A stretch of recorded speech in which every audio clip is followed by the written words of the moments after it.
राज्यभरात आज मॉकड्रिल जे आहे ते पार पडते आणि मी सध्या पुणे महापालिकेत आहे आणि आपण जर पाहिलं तर काही वेळापूर्वीच याच ठिकाणी एक फटाक्या सदृश्य जो आवाज आहे तो या ठिकाणी करण्यात आलेला आहे। पुणे महानगरपालिकेमध्ये मॉकड्रिल जे आहे ते सुरू आहे। आपण जर पाहिलं तर पोलीस जे आहेत ते देखील या मॉकड्रिलमध्ये सहभागी झाल्याचं आपल्याला पाहायला मिळते आणि महापालिकेच्या आवारात ते आता जातानाचं चित्र जे आहे ते या ठिकाणी आपल्याला पाहायला मिळतंय। मॉकड्रिल जे आहे ते खरं तर राज्य शासनाने केंद्र विभागाच्या गृह विभागाच्या आदेशानंतर राज्यातल्या ठिकठिकाणी करायला सुरुवात केलेली आहे आणि आपण जर पाहिलं तर महापालिकेचे कर्मचारी जे आहेत ते आता सगळे आता बाहेर यायला सुरुवात झालेली आहे। सायरन वाजलेला आहे अधिकाऱ्यांकडनं।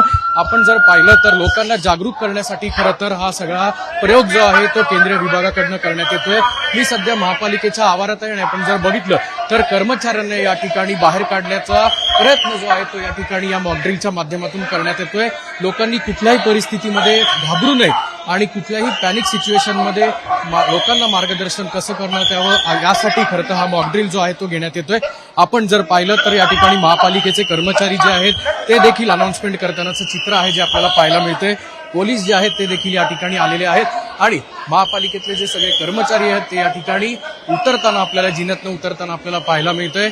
जे पोलीस आहेत स्थानिक कर्मचारी आहेत ते या सगळ्या अधिकारी कर्मचाऱ्यांना बाहेर काढण्याचा प्रयत्न करतायत। मॉकड्रिलचा हा सगळा भाग आहे। कुठलेही लोकांनी या संदर्भात घाबरून जाऊ नये। युद्धजन्य परिस्थिती जर उद्भवली तर नागरिकांनी काय करावं यासाठी सगळं मार्गदर्शन सूचना ज्या आहेत त्या देखील आता प्रशासनाकडनं देण्यात आलेल्या आहेत। पुण्यात आज तब्बल 6 ठिकाणी हे खरं तर मॉकड्रिल जे आहे ते पार पडते। विधान भवन असेल, वनाज कंपनी असेल किंवा पुणे महानगरपालिका असेल, या ठिकाणी हे मॉकड्रिल जे आहे ते या ठिकाणी आपल्याला पार पडताना दिसते। आपण जर पाहिलं तर प्रत्येक सुरक्षा विभागाचे जे कर्मचारी आहेत ते या ठिकाणी आपल्याला आल्याचं पाहायला मिळतंय। महाराष्ट्र सुरक्षा बल जे महाराष्ट्र पोलीस दलाचं सुरक्षा बलाचे जे जवान आहेत ते देखील या ठिकाणी तैनात करण्यात आलेले आहेत। हा सगळा मॉकड्रिलचा प्रयोग असल्यामुळे लोकांना या ठिकाणी जे मार्गदर्शन सूचना ज्या आहेत त्या फॉलो करण्याचे आदेश जे आहेत ते देखील या संपूर्ण गृह विभागाकडून देण्यात आल्यामुळे आपण जर पाहिलं तर पुणे महानगरपालिकेमध्ये आज शेकडोने कर्मचारी जे आहेत ते काम करत असतात। या सगळ्यांना मॉकड्रिलचा जो भाग आहे तो देखील या ठिकाणी त्यांना शिकवण्यात येतोय। जे स्वतः कर्मचारी जे आहेत मसुबा जे महाराष्ट्र सुरक्षा बल आहे ते देखील या सगळ्या कर्मचाऱ्यांना ज्या ठिकाणी खरं तर स्फोटजन्य आपल्याला आवाज आले जो मॉकड्रिलचा भाग होता तिथून बाहेर काढण्यात आलेला आहे। प्रत्येक कर्मचारीला या ठिकाणी बाहेर काढण्यात येत आहे। आपण जर पाहू शकतो तर महापालिकेत विविध विभाग आहेत, पुणे शहराचे विविध विभाग आहेत जे या ठिकाणी कार्यरत असतात। शेकडो कर्मचारी शेकडो नागरिक जे आहेत ते पुण्याचे या ठिकाणी येत असतात। त्यामुळेच ही जागा जी आहे ती मॉकड्रिलसाठी निवडली। आपण जर बघितलं तर बॉम्ब शोधक पथक जे आहे ते देखील या ठिकाणी दाखल झालेलं आहे। आपण जर बघितलं तर स्निफर डॉग जे श्वान आहेत ते देखील त्यांना पाचारण करण्यात आलेलं आहे। हा सगळा मॉकड्रिलचा प्रकार असून आपण जर पाहिलं तर वेळोवेळी राज्य सरकारने अनेक वेळा सूचना दिलेल्या आहेत की नागरिकांना जर युद्धजन्य परिस्थिती उद्भवली तर त्यांनी काय करायला हवं याच्या देखील सूचना ज्या आहेत त्या देखील देण्यात आलेल्या आहेत आणि त्याचमुळे हा मॉकड्रिलचा प्रयोग जो आहे तो नागरिकांपर्यंत नागरिकांना जागरूकता यावी। मॉकड्रिल म्हणजे काय, युद्धजन्य परिस्थिती जर उद्भवली तर नेमकं नागरिकांनी काय करावं अशा सगळ्या सूचना ज्या आहेत त्याच्यासाठीच ही खरं तर मॉकड्रिल जी आहे ती घेण्यात येते। बॉम्ब शोधक पथक असेल, मसुबा असेल म्हणजेच महाराष्ट्र सुरक्षा बल असेल, पोलीस अधिकारी असतील किंवा फायर ब्रिगेड सारखे जे असतील कर्मचारी असतील, NDRF असेल, असे अनेक जण जे आहेत ते या मॉकड्रिलमध्ये त्यांनी आज सहभाग घेतलेला आहे। आपण जर पाहिलं तर सगळे कर्मचारी जे आहेत ते आता त्यांना या ठिकाणी खाली घेण्यात येत आहे आणि आपण जर पाहिलं तर महापालिकेचे कर्मचाऱ्यांसोबतच इतर सगळे जे अधिकारी कर्मचारी जे आहेत ते देखील या ठिकाणी दाखल झालेले आहेत। माध्यमांना परवानगी दिलेली आहे कारण या ठिकाणी आपण जर पाहिलं तर हा मॉकड्रिलचा सगळा प्रकार आहे। अग्निशमन दलाचा खूप मोठा वाटा जो आहे तो या ठिकाणी आपल्याला पाहायला मिळतो आणि अग्निशमन दलाचे ज्या 2 वाहनं आहेत ते देखील या ठिकाणी आपल्याला आणलेलं पाहायला मिळतंय आणि जी आग खरं तर या मॉकड्रिलसाठी बनवण्यात आली होती ती विझवण्यासाठीचं काम जे आहे ते आता अग्निशमन दलाकडनं करण्यात येत आहे। एकंदरीत हा सगळा मॉकड्रिलचा प्रकार आहे आणि आपण जर पाहिलं तर अग्निशमन दलाचे अधिकारी असतील, कर्मचारी असतील, ज्यांच्याकडून हा सगळा मॉकड्रिलमध्ये ज्यांनी सहभाग घेतलेला आहे ते देखील या ठिकाणी आपल्याला पाहायला मिळतंय। महापालिकेच्या पहिल्या मजल्यावर खरं तर आपण पाहिलं तर हा मॉकड्रिलचा प्रयोग सुरू केला होता। जे डिकॉय आहे ते देखील डिकॉय म्हणजे खरं तर एक प्रतिनिधित्व स्वरूपातला पेशंट जो या ठिकाणी जखमी झाला असेल तर त्याला किती तातडीने सेवा मिळू शकते याचं देखील उत्तम उदाहरण जे आहे ते या ठिकाणी आपल्याला करण्याचं पाहायला मिळालेलं आहे। डॉक्टरची टीम असेल, नर्सेसची टीम असेल ही देखील आपल्याला या ठिकाणी पाहायला मिळते आहे। या खरं तर मॉकड्रिलमध्ये जर कोणी जखमी झालं तर या ठिकाणी अग्निशमन दलाबरोबरच रुग्णसेवा, आरोग्य सेवा जी अतिशय महत्वाचा भाग मानला जातो तिला देखील या ठिकाणी तैनात करण्यात आलेलं आहे. आणि खरं तर असे जे जखमी आहेत त्यांचा मॉकड्रिल या ठिकाणी करण्यात येत आहे. जे खरं तर मॉकड्रिलचा प्रकार असल्यामुळे हे खरे कुठलेही जखमी नाहीत, मात्र त्यांना या ठिकाणी सेवा कशी मिळेल, उद्या जर असा कुठलाही प्रकार किंवा कुठलाही अनुचित घटना या ठिकाणी घडली तर रुग्णसेवा असेल, अग्निशमन दल सेवा असेल किंवा ज्या इतर यंत्रणा असतील त्या कशा या ठिकाणी कार्यरत होतील, लोकांना या सगळ्याचं मार्गदर्शन व्हावं, लोकांना खरं तर याचा सगळा गायडन्स मिळावा, जेणेकरून उद्या जर कुठली परिस्थिती उद्भवली तर त्याला तोंड देण्यासाठी खरं तर जी सामान्य जनता आहे अशा परिस्थितीत सामान्य जनतेने काय करावं याच्यासाठी देखील या सूचना ज्या आहेत त्या या ठिकाणी आपल्याला करण्यात आल्याचं पाहायला मिळतंय.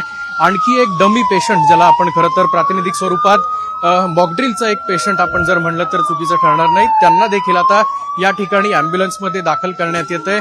आपण हा सगळा परिसर बघितला तर महापालिकेच्या परिसरात एक फटाका फोडल्याचं प्रातिनिधिक स्वरूपाचा मॉकड्रिल असल्यामुळे तो फोडला गेला आणि त्यानंतर ताबडतोब या ठिकाणची यंत्रणा जी दाखल झालेली आहे, एका बाजूला अग्निशमन दल असेल, दुसऱ्या बाजूला रुग्णसेवा असेल, तिसऱ्या बाजूला NDRF असेल जे नॅशनल डिझास्टर रेस्क्यू फोर्स आहे, त्यांना देखील या ठिकाणी तैनात करण्यात आलेलं आहे. जे महापालिकेचे कर्मचारी आहेत ते देखील या ठिकाणी आपल्याला आल्याचं जे आहेत ते देखील या सगळ्या असलेल्या उपस्थित असलेल्या नागरिकांना देखील मार्गदर्शन करतायत. जी घटना मूळ घडलेली आहे तिला देखील तिथून बाजूला काढण्याचा सगळा जो प्रयत्न आहे तो देखील या ठिकाणी केला जातोय. सगळे महसुलाचे अधिकारी असतील किंवा कर्मचारी असतील, स्थानिक पोलीस असतील, महापालिका कर्मचारी असतील, या ठिकाणी मोठी गर्दी जी आहे ती या ठिकाणी आपल्याला महापालिकेच्या परिसरात आपल्याला पाहायला मिळते आहे. आणि जेणेकरून एकंदरीतच मॉकड्रिलचा उद्देशच हा आहे की एका बाजूला भारत पाकिस्तान सारख्या दोन देशांमध्ये तणावपूर्ण स्थिती निर्माण झालेली असताना उद्या जर कुठलाही युद्धजन्य परिस्थिती उद्भवली तर प्रत्येक नागरिकाला त्याच्या ज्या मूलभूत ड्युटी आहेत, मूलभूत कर्तव्य आहेत ते पार पाडण्यासाठी हे मार्गदर्शन जे आहे ते देखील आता करण्यात येते. केंद्र सरकारने खरं तर आदेश दिल्यानंतर आपण जर पाहिलं तर गृह विभागाने जे आदेश दिले होते अनेक राज्यांमध्ये खरं तर ही सगळी मॉकड्रिल जे आहे ते आज वेळोवेळी या ठिकाणी आपल्याला करतानाचं पाहायला मिळतंय. अशी सिच्युएशन उद्भवली तर नेमकं माणसांनी काय करावं, कुठल्याही घाबरून न जाता त्या परिस्थितीला सामोरं कसं जावं, असं एक उत्तम उदाहरण या मॉकड्रिलच्या माध्यमातून आपल्याला पाहायला मिळतंय. NDRFचे कर्मचारी जे आहेत ते देखील आता या ठिकाणी आपल्याला त्यांचं सेवा बजावताना दिसत आहेत. NDRF म्हणजेच खरं तर नॅशनल डिझास्टर रेस्क्यू फोर्स जो या ठिकाणी आल्याचं पाहायला मिळतं. आणि जर कुठली स्थिती उद्भवली तर NDRFचा अतिशय महत्वाचा रोल जो आहे तो या ठिकाणी आपल्याला प्ले केलेला पाहायला मिळतो. अनेक वेळा आपण जर बघितलं तर कुठल्याही खरं तर राष्ट्रीय जे आपत्ती आहे ती जर काही उद्भवली तर या सगळ्या टीमला या ठिकाणी पाचारण करण्यात येतं आणि एकंदरीतच या टीमकडनं जे अडकलेले कुठले नागरिक असतील, कुठल्याही प्रसंगाचे नागरिक असतील तर त्यांना वाचवण्यात येतं. दुसऱ्या बाजूला स्निफर डॉग्स जे आहेत ते देखील या ठिकाणी आपल्याला तैनात आहेत. मसुबा म्हणजे महाराष्ट्र सुरक्षा बल असेल किंवा QRT क्विक रिस्पॉन्स टीम असेल, स्थानिक पोलीस असतील किंवा पोलीस कर्मचारी जे असतील ते देखील या ठिकाणी आपल्याला पाहायला मिळते. एकंदरीतच काय तर मॉकड्रिलचा हा सगळा प्रयोग आहे. कुठलीही खरी घटना या ठिकाणी घडलेली नाही, मात्र येत्या काळात जर कुठलाही अनुचित प्रकार, युद्धजन्य परिस्थिती जी एका बाजूला भारत पाकिस्तान या दोन देशांमध्ये आपल्याला पाहायला मिळते, पहलगामच्या हल्ल्यानंतर जर अशी परिस्थिती जर उद्भवली तर प्रत्येक सामान्य जनतेने या संपूर्ण घटनेला कसं उत्तर द्यावं याच्यासाठी आज पुण्यासह राज्यात अनेक ठिकाणी मॉकड्रिल करण्यात येते. कॅमेरामन सुमित भोसलेसह अक्षय बडवे, साम टीव्ही न्यूज, पुणे. देश विदेशातील प्रत्येक घडामोडींचे लाईव्ह अपडेट मिळवण्यासाठी आता साम टीव्हीच्या सर्व सोशल मीडिया प्लॅटफॉर्मला लाईक, फॉलो आणि सबस्क्राईब करा. तसंच सर्व नोटिफिकेशनसाठी बेल आयकॉन प्रेस करायला विसरू नका.